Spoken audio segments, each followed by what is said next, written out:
E nesse vídeo eu vou fazer um compilado das principais notícias do dia, claro que ainda envolvendo sempre o nosso judiciário, a nossa democracia, ou melhor, a nossa tentativa desesperada de resgatar a nossa democracia constitucional, tá? Então, não tem como fugir destes assuntos, né, nos últimos dias e com certeza nos próximos dias. Eu vou mostrar aqui algumas falas de alguns parlamentares da direita, como Gustavo Gayer, Marcel Van Hatten e Nicolas Ferreira. Vou mostrar pequenos trechos para não ficar um vídeo cansativo. Vou mostrar também uma repercussão que acabou de sair agora há pouco, o Rumble também sendo intimado lá pela Câmara dos Estados Unidos, que está investigando aí a censura online no Brasil, então já está saindo da esfera Elon Musk. Poderia entrar também o Telegram. Só que, claro, como é russo, não sei se seria tão simples assim, mas é uma plataforma também que o judiciário ficou em cima. Enfim, vou trazer alguns recortes de matérias da imprensa do dia de hoje para comentar com vocês. Mas a pauta continua sendo judiciário e democracia, né? Não tem como, infelizmente ainda, a gente tirar o foco, né? Porque eu acho que o brasileiro hoje está realmente... É uma briga desesperada para que se retome a normalidade no Brasil. O que o Brasil está precisando é, de fato, voltar aos trilhos, porque não dá para ficar nessa tensão permanente, né? O Brasil já está há alguns anos em tensão permanente. E para mim é simples voltar ao normal. É o país voltar a ser escravo da Constituição. Se o Brasil voltar a ser escravo da Constituição, processos esquisitos aí tendem a acabar. E aí a coisa tende a pacificar, do meu ponto de vista. Não sou do direito, sempre falo, não sou especialista. Tô dando aqui o meu palpite enquanto cidadão. Sem mais delongas, vamos entrar então aqui na minha timeline, aqui do Twitter, e vamos passar pelos assuntos e pelas declarações que eu julgo importantes no dia de hoje. Quero começar mostrando um trechinho do discurso do deputado Gustavo Gayer, em relação à situação atual do Brasil. Nós estamos vendo praticamente todos os que algum tempo atrás haviam sido presos por corrupção sendo liberados, seus processos sendo anulados.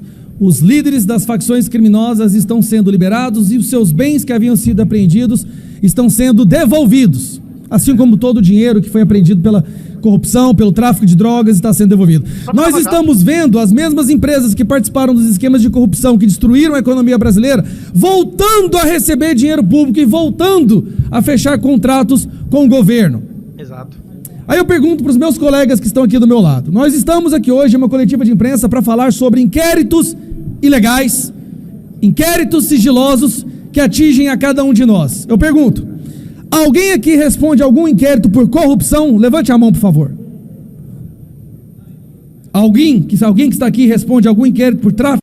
Bom, beleza. Aqui ele vai fazer um discurso forte, contundente. Eu vou pegar aqui o começo do discurso de cada um deles, que é importante. E eu peço, pessoal, que inclusive entrem na timeline do Gustavo Gayer, no perfil dele, dê um play nesse vídeo. Esse recorte em particular tem 5 minutos, mas ele fala coisas importantes. Vou pegar agora um trecho do Marcel Van Hatten, que também traz recados importantes. Não podemos permitir que a censura e o arbítrio predominem. E por isso estamos aqui nos manifestando e repetindo mais uma vez. Ministro Alexandre de Moraes, libere todos os sigilos de todos os processos e inquéritos. E não é um pedido feito unicamente, diretamente a Vossa Excelência, ao STF ou ao TSE, mas também será feito via procuradorias da Câmara dos Deputados e do Senado da República. É uma coletiva de imprensa para juntar todos os parlamentares, ou pelo menos a maioria deles, porque alguns não conseguiram se fazer presentes hoje, que estão sofrendo abusos de autoridade sob as determinações do Supremo Tribunal Federal e do Tribunal Superior Eleitoral de sigilo de justiça sobre processos e inquéritos aos quais sequer nossos advogados, nossas defesas têm acesso. Bom, beleza, então, indo na mesma linha do Gustavo Gayer, e para pegar só mais um exemplo aqui, eu vou pegar as falas do Nicolas Ferreira. Senhores, boa tarde. Eu quero dar continuidade aqui aos esclarecimentos, mas ao povo brasileiro. O que está acontecendo? Nós parlamentares somos assegurados pela Constituição Federal, pela nossa imunidade parlamentar no artigo 53.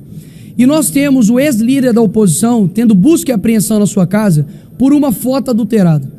Nós temos aqui deputado Ottoni, que tem 4 anos que não tem acesso ao seu processo. Eu, até hoje, não sei o porquê, porque eu também não tenho acesso ao processo, do porquê minhas redes sociais, logo após as eleições presidenciais, também foi bloqueado. Ou seja, a mira está em nós, mas o alvo são vocês. Você lembra quando antigamente as buscas e apreensões eram feitas pela Polícia Federal para poder ver malas de dinheiro da corrupção, para poder ver pessoas que desviavam dinheiro, né, da Petrobras, de estatais? Hoje não. Esses caras literalmente querem tirar e tiram traficantes da cadeia e quer colocar pessoas que pensam diferente na cadeia, horas. Essa é a... É isso aí. Bom, só para pegar aqui os primeiros minutos, tá? Então, discurso contundente. Então, entrem também no perfil do Nicolas Ferreira para ver o vídeo inteiro.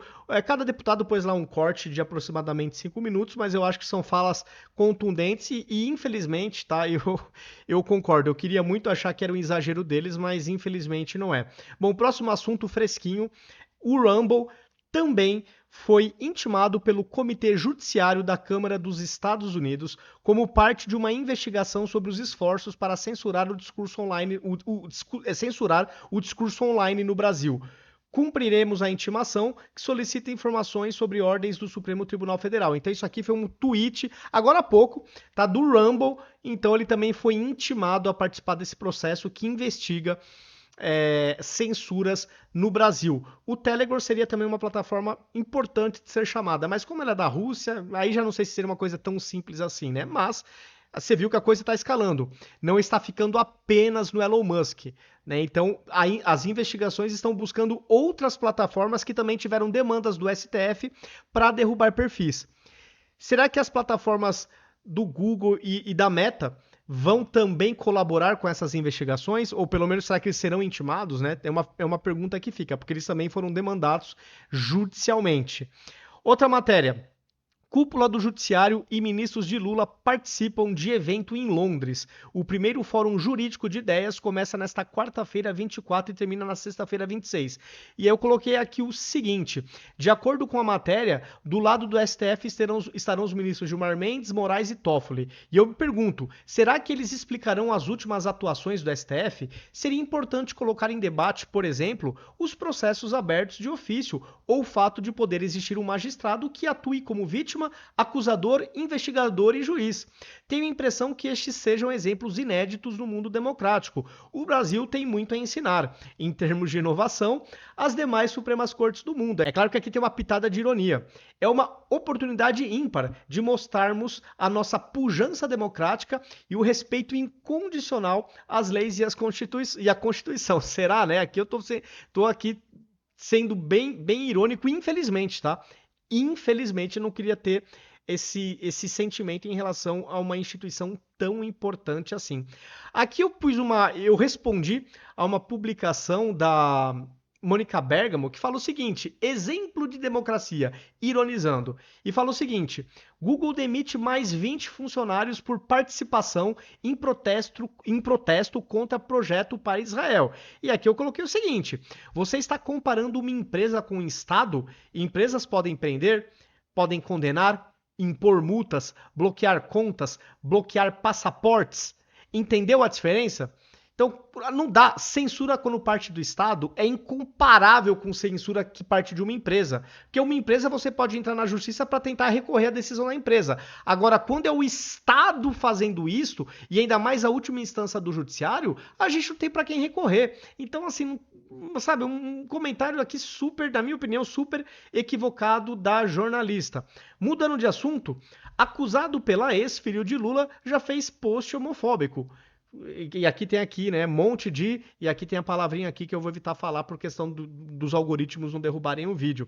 A pergunta que eu faço aqui é o seguinte: cadê aqueles grupos de minorias que supostamente defendem genuinamente a causa? Cadê as minorias que defendem os LGBTs, por exemplo? Cadê o chilique dessa gente? Esses grupos defendem genuinamente a pauta ou depende dos envolvidos para ter chilique ou não ter chilique? Estou sentindo aqui uma falta realmente de críticas contundentes destes movimentos. Não que eu espere coerência, eu sempre vejo muita hipocrisia em movimentos de esquerda, mas a coisa tá demais da conta. Podiam pelo menos disfarçar um pouquinho, né? Pelo menos um pouquinho. Outra, A AGU de Lula estuda pedir suspensão ou dissolução do X, né, o ex-Twitter aqui no Brasil. E até fez o seguinte comentário: fico com a impressão de que pode existir, aparentemente, é claro, tem que tomar todo o cuidado do mundo, né, uma parceria, tá? É uma impressão de haver uma parceria entre o AGU e o ministro Moraes. De acordo com a matéria, o Bessias, né, considera pedir à justiça até mesmo a dissolução ou suspensão do X no Brasil, se ficar comprovado que a plataforma prejudicou processos que andam no STF. E aí a gente vendo, né, ministro do STF indo para o Congresso fora da agenda, fazendo reuniões com Lula, com alguns ministros. Será que, é uma pergunta, não estou afirmando, será que é uma orquestração para tentar tirar das costas do STF todo o protagonismo? Então agora está partindo da AGU uma solicitação, eles estão estudando, né? Pedir aí uma suspensão do X no Brasil. Será que é para tirar essa responsabilidade das costas do STF? Não sei, estou perguntando. Agora, uma sugestão é o seguinte: se uma demanda dessa chegar até o STF, é falar que isso aqui é inconstitucional, que é um abuso, que não pode. Né? Não teria grandes dificuldades. Eu sou leigo, tá? Tô falando aqui de coisas que eu leio na internet. Posso estar falando alguma besteira do ponto de vista do jurídico. Mas eu entendo que se uma demanda desta chega até o STF, não dá para ser levado a sério. Que outras democracias no planeta derrubam plataformas assim com essa facilidade? Né? E acho uma coisa muito, muito, muito desproporcional. E me parece, né, uma suposta aí parceria para aliviar o STF. Posso estar errado, é apenas uma impressão. Comissão da Câmara aprova convite a Elon Musk para audiência sobre o Twitter Files Brasil. A Câmara aqui do Brasil. Aí até coloquei. Se rolar, vai ser muito interessante, né? Coloquei aqui uma pipoquinha, vai ser legal de a gente acompanhar, porque o Elon Musk faz uma videoconferência, ele não tem medo de retaliações, retaliação financeira para ele não faz nem cosquinha, ele já deixou isso claro, ele está protegido pela Constituição norte-americana, que além de existir, é respeitada pelo judiciário de lá.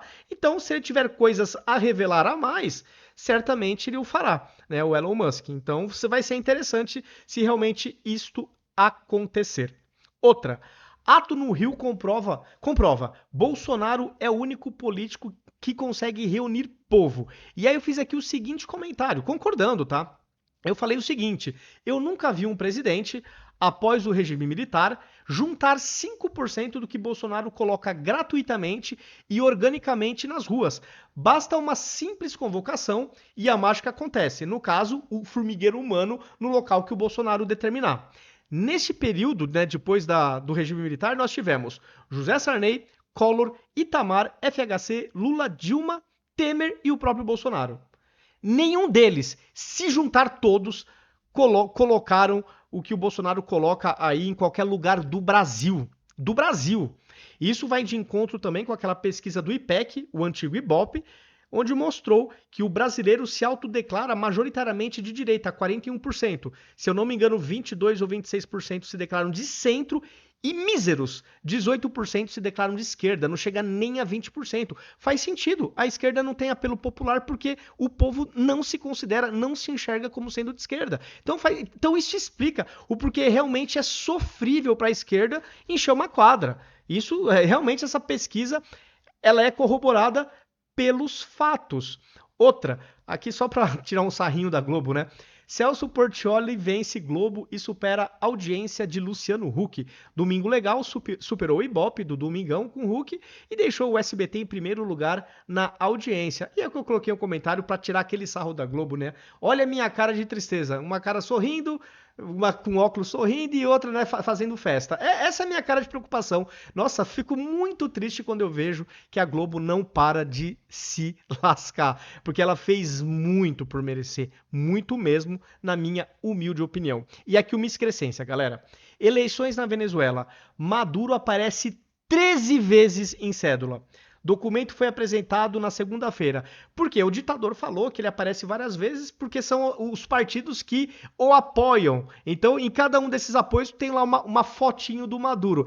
É assim, é surrar a nossa inteligência. É escancarar para o mundo que ele vai ficar no poder até morrer. Ele está desdenhando de quem luta, de quem clama por democracia na Venezuela. E eu coloquei o seguinte comentário: Lula já repudiou o ditador Maduro ou está em silêncio, que pode ser interpretado como uma complacência?